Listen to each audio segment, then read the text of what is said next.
Hello students, how are you all? I hope you all are fine and safe at home. This is your business studies lecture and today I am going to start with your third financial decision, that is dividend decision. We all know what is dividend. Dividend is given to the equity shareholders out of profits. Okay, so this decision is also taken by each and every financial manager. When a firm issues the equity shares, then before issuing the equity shares, it is decided that how much dividend would be distributed among the equity shareholders. So this decision is basically related to the distribution of dividend. This decision is related to the distribution of dividend. And what is dividend? It is that portion of profit which is distributed to shareholders. Okay. Now this decision basically involve how much profit earned by company to be distributed to the shareholders and how much it should be retained in the business, of course. इस decision में financial manager ये देखता है कि company को profit होने के बाद कंपनी कितना डिविडेंड के फॉर्म में डिस्ट्रीब्यूट करेगी शेयर होल्डर्स को और कितना रिटेन करेगी in the form of retained earnings. Okay, yes. Dividend constitutes the current income reinvestment as retained earning increases the firm's future earning capacity. Dividend क्या है? करंट इनकम है. Dividend share holders की current income है. वहीं अगर retained earning company करती है तो रिटेन्ड अर्निंग का मतलब है कि आने वाले टाइम पर बिजनेस जो है, ऑर्गेनाइजेशन जो है, उस पैसे को री इन्वेस्ट करेगा. और जब री इन्वेस्ट करेगा for a new project, for expansion और फॉर एनी न्यू अपॉर्चुनिटी, तो अल्टीमेटली उस इन्वेस्टमेंट को करने के बाद प्रॉफिट्स जो हैं वो इंक्रीज हो जाएंगे कंपनी के. और प्रॉफिट्स इंक्रीज होने का मतलब है डिविडेंड इंक्रीज होना. So this is basically regarding this decision कि कितना डिविडेंड के फॉर्म में डिस्ट्रीब्यूट करना है और कितना रिटेन्ड अर्निंग्स के फॉर्म में रिटेन करना है. Okay, so this is the dividend decision basically. Now what are the factors affecting dividend decision? Dividend decision को कौन कौन से factors affect करते हैं? Okay, basically I have told you that this decision is regarding how much to retain and how much to be distributed as dividend. So there are many factors which affect this decision. So financial manager इस decision को लेने से पहले कौन कौन से factors को अपने mind में ध्यान में रखता है? So the first is amount of earnings. Amount of earnings means कितना अर्न करेगी company, organisation. We know that dividends जो हैं वो करंट और पास्ट अर्निंग्स में से दिए जाते हैं. So earning is the major determinant जो डिसाइड करेगा कि डिविडेंड कितना देना है. Stability earnings. स्टेबिलिटी अर्निंग्स का मतलब होता है कि कांस्टेंट अर्निंग्स. इट मीन्स कि कोई भी अगर चेंज आए बिजनेस एनवायरनमेंट में, इंटरनल भी, देन इतनी अर्निंग्स तो बिजनेस जो है वो करेगा ही करेगा. Okay, a company having stable earning is in a better position to declare higher dividends. जिस कंपनी की स्टेबिलिटी अर्निंग्स होती है, जिस कंपनी में अर्निंग्स को लेकर बहुत ज़्यादा अप्स एंड डाउन्स नहीं आते हैं, वो company usually higher dividend announce करती है. बिकॉज कंपनी नोज कि हमारी कंपनी इतना तो अर्न करेगी ही करेगी. वहीं जिस कंपनी की अनस्टेबल अर्निंग्स होती हैं वहाँ पर कंपनी स्मॉलर डिविडेंड पे करती है. And if it is having stable earning तो हायर डिविडेंड्स जो है अनाउंस किए जाते हैं. Stability of dividends. Generally companies जो हैं डिविडेंड पर शेयर फॉलो करती हैं policy. Okay, increase in dividends is generally made when there is confidence that their earning potential has gone up and not just the earnings of the current year. Dividends तब ज़्यादा declare करेगी company, announce करेगी जब company को ये confidence होगा कि उनकी अर्निंग कैपेसिटी जो है इस साल वो ऊपर जाएगी. The company will earn higher profits. At that time the company can announce higher dividends. Okay, but dividend per share is not altered if the change in earning is small or seen to be temporary in nature.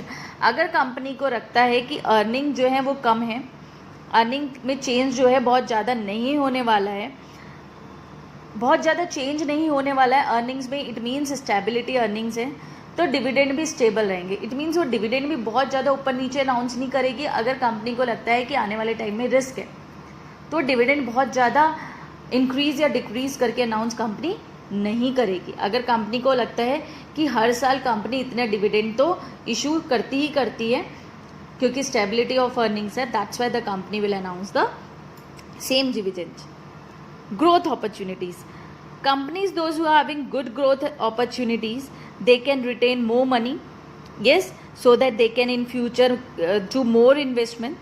Okay, so in these type of companies dividend is smaller because company has to retain more. So जहाँ पर growth opportunities ज़्यादा होती हैं जिस company में, वहाँ पर company retained earnings ज़्यादा करती है और dividend कम डिस्ट्रीब्यूट करती है बिकॉज इन फ्यूचर कंपनी ने वो रिटेन्ड अर्निंग्स फिर से इन्वेस्ट करनी होती है because of growth opportunities. Next is cash flow is position. Payment of dividend is actually cash outflow, है ना। पेमेंट करनी है डिविडेंड के तो कैश बाहर जाना है बिजनेस से, तो आउटफ्लो है। तो कंपनी में भी अर्निंग प्रॉफिट, हो सकता है कंपनी प्रॉफिट अर्न कर रही हो but may be short on cash, लेकिन कंपनी के पास कैश इतना नहीं है। प्रॉफिट्स हो रहे हैं बट कैश के फॉर्म में, लिक्विडिटी के फॉर्म में उसके पास इतनी मनी नहीं है। Okay, so availability of enough cash is necessary so that company can declare dividend, तो ये भी होना जरूरी है। Next is share holders preference. Dividend declare करते टाइम मैनेजमेंट शेयर होल्डर्स की प्रेफरेंसेस को भी ध्यान में रखता है। If the shareholders in general desire that at least a certain amount is paid as dividend, the companies are likely to declare the same. अगर management को लगता है कि शेयर होल्डर्स चाहते हैं कि उन्हें इतना तो मिनिमम डिविडेंड मिले, then the companies will declare. There are always some holders who depend upon a regular income from their investment. So उनके लिए सोच कर भी कंपनी डिविडेंड डिक्लेयर करती है। Taxation policy, now there is, I've told you in the very starting of the video कि ये decision है regarding distribution of dividend and retained earnings out of profits. So this choice making between dividend payment and retained earnings affects the taxation policy. Now how? If tax on dividend is higher, अगर taxation जो है dividend per ज़्यादा है, अगर policy में every year taxation policy changes, okay, तो अगर dividend per taxation ज़्यादा है तो उस टाइम पर कंपनी डिविडेंड कम पे करेगी, of course, because at the end उसको वरना टैक्स ज़्यादा पे करना पड़ जाएगा डिविडेंड्स पर। Okay, yes, if higher dividends पर टैक्स लोअर है या डिविडेंड्स जो है फ्री ऑफ टैक्सेशन है, तो उस टाइम पर कंपनी डिविडेंड ज़्यादा पे करेगी। So according to taxation policy also companies take decision regarding this. Next is stock market reaction. Investors stock market में उस कंपनी में तब ज़्यादा इन्वेस्ट करते हैं जब उन्हें लगता है कि ये कंपनी ज़्यादा डिविडेंड पे करती है, बिकॉज इन्वेस्टर्स क्या चाहते हैं, कंजर्वेटिव इन्वेस्टर्स जो रेगुलर इनकम चाहते हैं, फिक्स्ड इनकम चाहते हैं। यस, सो उस टाइम पर वो ज़्यादा इन्वेस्ट करते हैं एंड शेयर प्राइजेस जो हैं वो इंक्रीज होते हैं। Similarly if there is a decrease in dividend then negative impact on the investors और उसके शेयर प्राइजेस जो हैं वो कम हो जाते हैं। So as per the requirement और डिमांड और गुडविल ऑफ द कंपनी, इस बात को भी जो है financial manager keeps in his mind while taking the dividend decision. Okay, next is access to capital market. Large and reputed companies generally have easy access to the capital market. जितनी भी बड़ी companies होती हैं उनकी easy access होती है to the capital market and therefore may depend less on retained earning to finance the growth. इसलिए वो जो कंपनीज हैं वो फिनेंस अपनी ग्रोथ अपॉर्चुनिटीज़ के लिए रिटेन्ड अर्निंग्स पर कम डिपेंडेंट होती है, because they know that they can easily issue the shares, debentures etcetera and they can easily organise the funds. तो उन्हें कोई मतलब नहीं होता है, they easily distribute higher dividends. Okay. वहीं जहाँ कंपनीज स्मॉल हैं और जिनकी easy access to the capital market नहीं है, वो कंपनीज रिटेन्ड अर्निंग्स ज़्यादा करेंगी और डिविडेंड कम पे करेंगी। लीगल कंस्ट्रेंट्स, लीगल फॉर्मेलिटीज़ की बात हो रही है। Certain provisions of the companies act place restrictions on payouts of dividend. Such provisions must be adhered to while declaring the dividend. Before declaring the dividend, financial manager must go through the legal prospect as well, legal aspect of the Companies Act as well, कि कितना dividend वो distribute कर सकते हैं और कितना नहीं. And as per the Companies Act or legal aspect of Companies Act of distributing the dividend, these things should be kept in mind before taking any dividend decision. Contractual constraints. It is regarding the contracts. Okay, while granting loans to a company, sometimes the lender may impose certain restrictions on the payment of dividends in future.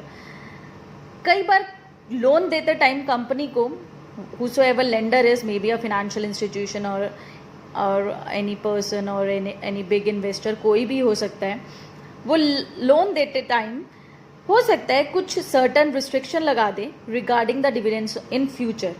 So companies are required to ensure that the dividend does not violate the terms of the loan agreement in this regard. So before taking any dividend decision, financial manager has to keep in mind कि कहीं ऐसा तो नहीं है कि वो जो dividend decision लेने जा रहा है उससे किसी भी लेंडर के कॉन्ट्रैक्ट पर असर पड़ रहा है, कोई भी लोन अग्रीमेंट वायलेट तो नहीं हो रहा है. तो ये सब बातें ध्यान में रखते हुए, all these factors whatever I have taught you today, so all these factors are to be kept in mind by the financial manager while taking dividend decision. So these all are the factors regarding dividend decision, or these all are the factors to be taken before taking any dividend decision. So these factors to be kept in mind. So this is all for today, students. Hope you understood this. Thank you and have a nice day.